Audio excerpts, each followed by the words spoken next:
नमस्कार, मैं हर्षिता और आप सभी का एबीपीएल न्यूज में स्वागत है। आज मैं बात करूंगी हल्द्वानी विधानसभा सीट की। हल्द्वानी को कुमाऊं का प्रवेश द्वार कहा गया है और हल्द्वानी उत्तराखंड के सर्वाधिक जनसंख्या वाले नगरों में से है। हल्द्वानी सूबे के कमर्शियल हब के रूप में भी अपनी पहचान रखता है। हल्द्वानी विधानसभा सीट के लिए उत्तराखंड राज्य गठन के बाद अब तक 4 विधानसभा चुनाव हो चुके हैं। हल्द्वानी सीट के चुनावी अतीत की अगर बात की जाए तो ये कांग्रेस का गढ़ रही है और हल्द्वानी विधानसभा सीट से अब तक हुए 4 में से 3 चुनावों में कांग्रेस के उम्मीदवार विजय रहे हैं तो एक दफा भारतीय जनता पार्टी को भी जीत हासिल हुई है।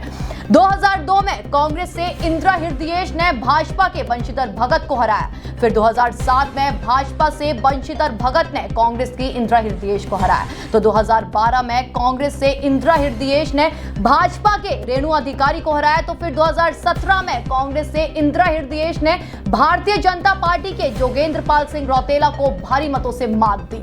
कुमाऊं का प्रवेश द्वार हल्द्वानी हमेशा से ही उत्तराखंड की राजनीतिक सुर्खियों में रही है। राज्य बनने के बाद से ये पहला ऐसा चुनाव होगा जब हल्द्वानी से इंदिरा हृदयेश चुनाव मैदान में नहीं होंगी। उत्तराखंड के कद्दावर नेताओं में शुमार और कुमाऊं की आयरन लेडी के रूप में विख्यात डॉक्टर इंदिरा हृदयेश ने 1962 में समाज सेवा का व्रत लेकर राजनीति में प्रवेश किया और उत्तराखंड की राजनीति के शिखर तक पहुंची। एनडी तिवारी सरकार में इंदिरा हृदयेश का इतना बोलबाला था कि उन्हें सुपर मुख्यमंत्री तक कहा जाता था। उस समय तिवारी सरकार में यह भी प्रचलित था कि इंदिरा जो कह दे वह पत्थर की लकीर हुआ करती थी। उत्तराखंड के ढांचागत विकास में भी डॉक्टर इंदिरा हृदयेश की अहम भूमिका रही। उन्होंने हल्द्वानी शहर को विकसित कर नई पहचान और ऊंचाइयां दी, जैसे सर्किट हाउस का निर्माण, अंतर्राष्ट्रीय स्टेडियम, नैनीताल कालाढूंगी रोड का चौड़ीकरण, नहर कवरिंग समेत कई विकास कार्य उनके मंत्री रहते हुए।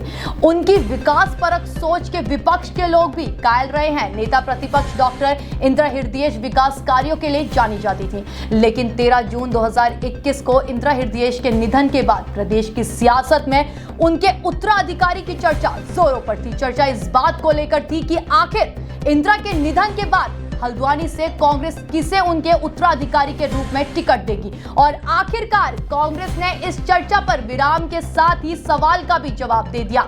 इंदिरा हृदयेश के छोटे बेटे सुमित हृदयेश को कांग्रेस ने हल्द्वानी से अपना उम्मीदवार बना दिया। अब बेटे सुमित के सामने मां इंदिरा हृदयेश के इस राजनीतिक गढ़ को बचाना एक चुनौतीपूर्ण साबित होगा। कॉलेज की राजनीति से अपना सियासी सफर शुरू करने वाले हल्द्वानी के मेयर डॉक्टर जोगेंद्र पाल सिंह रौतेला एक बार फिर चुनावी मैदान में उतर गए हैं। वही हल्द्वानी विधानसभा क्षेत्र से बीजेपी के टिकट पर चुनाव भी लड़ रहे हैं। अपने राजनीतिक जीवन में छात्र संघ अध्यक्ष, सभासद और महापौर जैसी बड़ी जिम्मेदारी निभाने वाले मृदभाषी जोगेंद्र रौतेला शांत और मिलनसार व्यक्ति के तौर पर जाने जाते हैं। इस बार हल्द्वानी सीट पर फिर से 8 दलों ने ताल ठोकी है, जिनमें आम आदमी पार्टी, जनता ब्रिगेड पार्टी और AIMIM जैसे 3 नए दल शामिल हैं। अब हल्द्वानी विधानसभा से भाजपा ने 2 बार के मेयर डॉक्टर जोगेंद्र सिंह रौतेला को अपना प्रत्याशी चुना है, तो वहीं कांग्रेस ने दिग्गज नेता रही स्वर्गीय डॉक्टर इंदिरा हृदयेश के बेटे सुमित हृदयेश को टिकट दिया। अब देखना यह होगा कि 14 फरवरी को जनता किसे अपना विधायक चुनती है और किसे दरकिनार करती है। धन्यवाद।